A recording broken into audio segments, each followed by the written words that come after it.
Olá, tudo bem? Seja bem-vindo a mais um Momento com Deus. Momento esse em que nós nos reunimos para ter um encontro com Deus por meio do estudo de Sua Palavra. Hoje nós vamos abordar um tema bem interessante.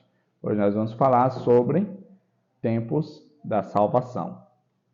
Quero convidar você a fechar seus olhos para, antes de nos aprofundarmos no assunto, nós fazermos a nossa oração. Vamos orar então? Oremos. Senhor Deus que estás nos céus, como é bom estar na Tua presença. Como é bom ter acesso à graça que nos foi nos oferecida por meio do sacrifício de Jesus Cristo. De prontidão nós aceitamos ela, porque é bem verdade que nós não temos outra saída, outra escolha. Isso não quer dizer que o Senhor é nossa única opção, mas que é a opção a qual nós escolhemos todos os dias até aquele último dia. Fica conosco, Pai. Perdoa os nossos pecados. Em nome de Jesus Cristo. Amém. Tempos da salvação é o tema a qual nós vamos meditar hoje. Eu quero convidar você aí a abrir sua Bíblia no livro de 2 Tessalonicenses, Carta aos Tessalonicenses. Paulo escreveu ali uma informação bem interessante. 2 Tessalonicenses, capítulo 2, nós vamos ler o versículo 13. Que diz assim, Mas devemos sempre dar graças a Deus por vocês, irmãos amados pelo Senhor, porque Deus os escolheu desde o princípio para a salvação, pela santificação do Espírito e fé na verdade. Bom, primeira coisa a qual nós iremos comentar a respeito desse texto é que esse texto ele não deve ser usado para fomentar ou corroborar com a ideia da predestinação que algumas denominações acreditam. A doutrina da predestinação não tem base bíblica, porque ela se apoia em versos soltos fora de contextos. E não é isso que a Bíblia ensina, não é a forma correta que eu e você devemos estudar a Bíblia. Certo? Salientado esse ponto, a meditação de hoje ela abordou a questão dos tempos da salvação em 3 tempos. E eu quero meditar com você nesses pontos. Primeiro, a gente deve refletir qual era a nossa situação antes de aceitar Jesus, antes de ter acesso à graça, antes de ter a salvação à nossa disposição. Qual era a nossa situação? O salário do pecado é a morte. Ou seja, nós estávamos condenados para a morte eterna. Não havia nenhum tipo de esperança, de solução para o nosso problema. Porém, nos foi apresentado o plano da salvação. Plano esse que foi planejado, programado, desde antes da criação do mundo, ou seja, desde antes de haver pecado, antes de Adão e Eva transgredirem a lei do Senhor e desobedecerem a palavra de Deus, o plano da salvação já existia. O plano da salvação não foi, vamos dizer assim, um ajuste, um atalho, um ajeitado, um jeitinho que Deus, na hora que o primeiro casal pecou, colocou em ação. Não. O plano da salvação já existia. Ou seja, se o homem, a criação, viesse a desobedecer, viesse a pecar, haveria uma forma de resgate, de restauração desses seres criados. Então, desde o princípio, quando alguns textos que dá a entender que existia predestinação, desde o princípio Deus planejou o plano da salvação não somente para um grupo de pessoas, não somente para outros, mas para todos os seres humanos. Porém, essa salvação, do mesmo modo e forma que é oferecido para todos, a gente sabe, e a realidade é, que nem todos aceitam. Então, quando eu e você aceitamos a salvação, nós, além de termos a natureza carnal, em outras palavras, a natureza pecaminosa, nós passamos a ter também uma natureza espiritual. E o que é que essa natureza faz em mim e em você? Faz com que eu e você agora, de certo modo, tenhamos parte com Deus, certo? Esse é o primeiro ponto. A salvação no passado, quando eu e você aceitamos os méritos de Jesus. A salvação no presente é o que, Davi? é quando eu e você lutamos para não praticarmos o pecado. Ah, Davi, então eu não vou estar, de certo modo, me salvando por meio de minhas obras? Não, porque você já alcançou a salvação ao aceitar Jesus. Porém, todo aquele que é salvo não anda na prática do pecado. Ele busca viver uma vida de santidade, de santificação. E foi até algo mencionado no texto aqui que a gente viu. Aqui, ó.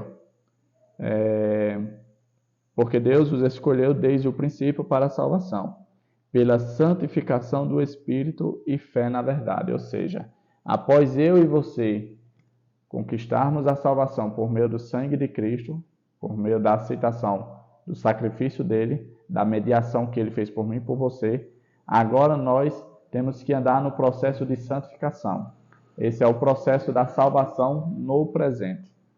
E aí tem a salvação no futuro. O que é a salvação no futuro, Davi? Está um pouco confuso. Calma. Fica comigo até o fim que eu vou te explicar bem direitinho, tá bom? E aí no final eu vou fazer até uma analogia para você entender de maneira bem simples. A salvação no futuro é o seguinte: a Bíblia apresenta que quando Jesus voltar, ele vai restaurar o mundo, vai nos purificar por completo, vai tirar de nós a natureza pecaminosa, ou seja, a inclinação, o desejo de pecar, não vai mais existir. Ou seja, seremos restaurados à imagem e semelhança de Deus no princípio, como era no Jardim do Éden, o primeiro casal, sem nenhuma propensão para pecar. Essa é a salvação no futuro. Então vamos revisar. Salvação no pecado, quando eu e você aceitamos a graça. Salvação no presente, quando eu e você andamos um processo de santificação. Salvação no futuro é quando Deus irá purificar por completo, não somente a nós, mas também um meio ao qual nós fazemos parte.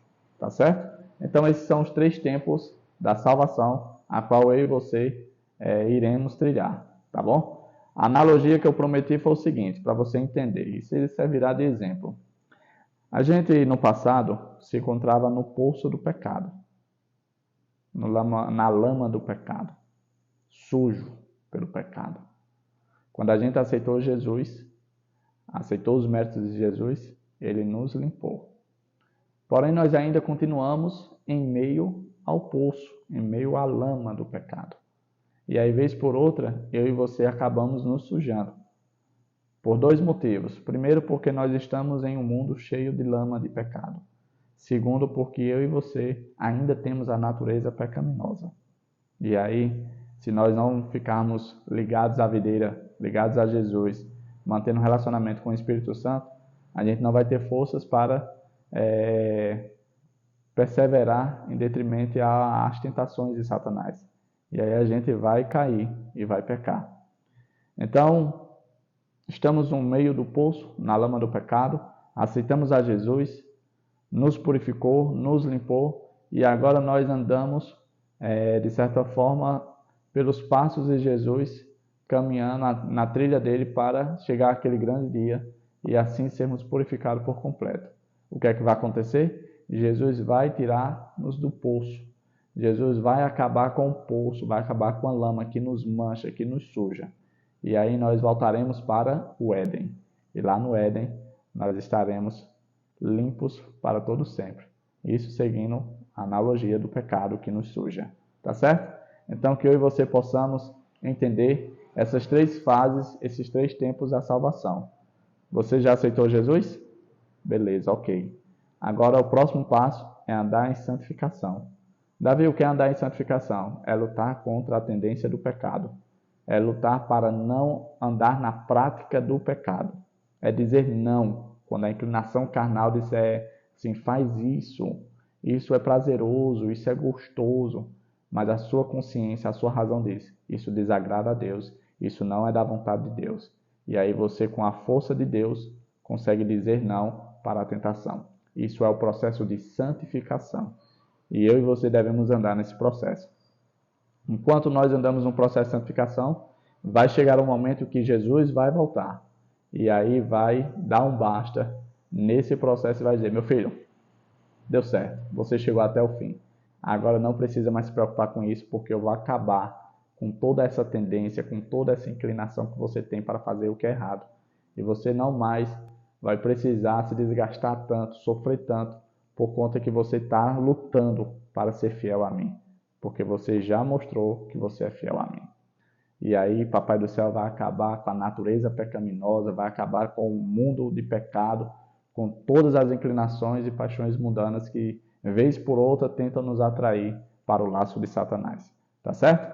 Então, chegamos a mais o fim. Que você possa ter um dia abençoado. Papai do Céu te abençoe no dia de hoje. A semana já começou e deve se começar da maneira mais correta, buscando a presença de Deus. Tá bom? Então, vamos orar. E aí nós vamos para as nossas atividades do dia. Oremos então. Senhor Deus, que estás nos céus, nós te louvamos, nós bendizemos o teu santo nome, porque o plano da salvação é a nossa bendita esperança, e esse plano já foi colocado em vigor, já foi colocado em atividade, e nós já estamos vivendo essa realidade. Que teu Espírito Santo continue a nos atraindo a ti, para assim nós andarmos nesse processo de santificação no presente momento a qual estamos vivendo, para que muito em breve o Senhor possa dar um basta total à realidade do pecado, e assim nós possamos viver eternamente ao teu lado, sem mais precisar estarmos separados, porque foi exatamente isso que o pecado causou entre nós e o Senhor. Tá certo? Papai do Céu nos abençoe no dia de hoje, nos proteja de todo o mal. Essa é a nossa oração, em nome de Jesus Cristo. Amém. Foi muito bom estar com você e meditar num assunto tão importante. Talvez você até já saiba disso, mas vez por outra é importante nós meditarmos sobre o assunto da salvação. Por quê? Porque é algo primordial para mim e para você. Se não houvesse salvação, se não houvesse graça, estaremos completamente perdidos. Mas graças a Jesus, que se colocou à disposição para nos alcançar, para nos redimir, para nos chamar de novo para o meio do seu lar. Isso é maravilhoso. E, como a gente sempre costuma dizer, vamos buscar sempre, durante toda essa semana, um dia por vez, primeiro o reino dos céus. E aí as outras coisas que são importantes, o Papai do Céu vai acrescentar. Tá bom? Até a próxima. Nosso encontro está marcado para amanhã. Não se atrase, tá? Não vá fazer outra coisa antes de ter um momento com Deus. Sempre em primeiro lugar, um momento com Deus. Tá bom? Até a próxima. Tchau, tchau.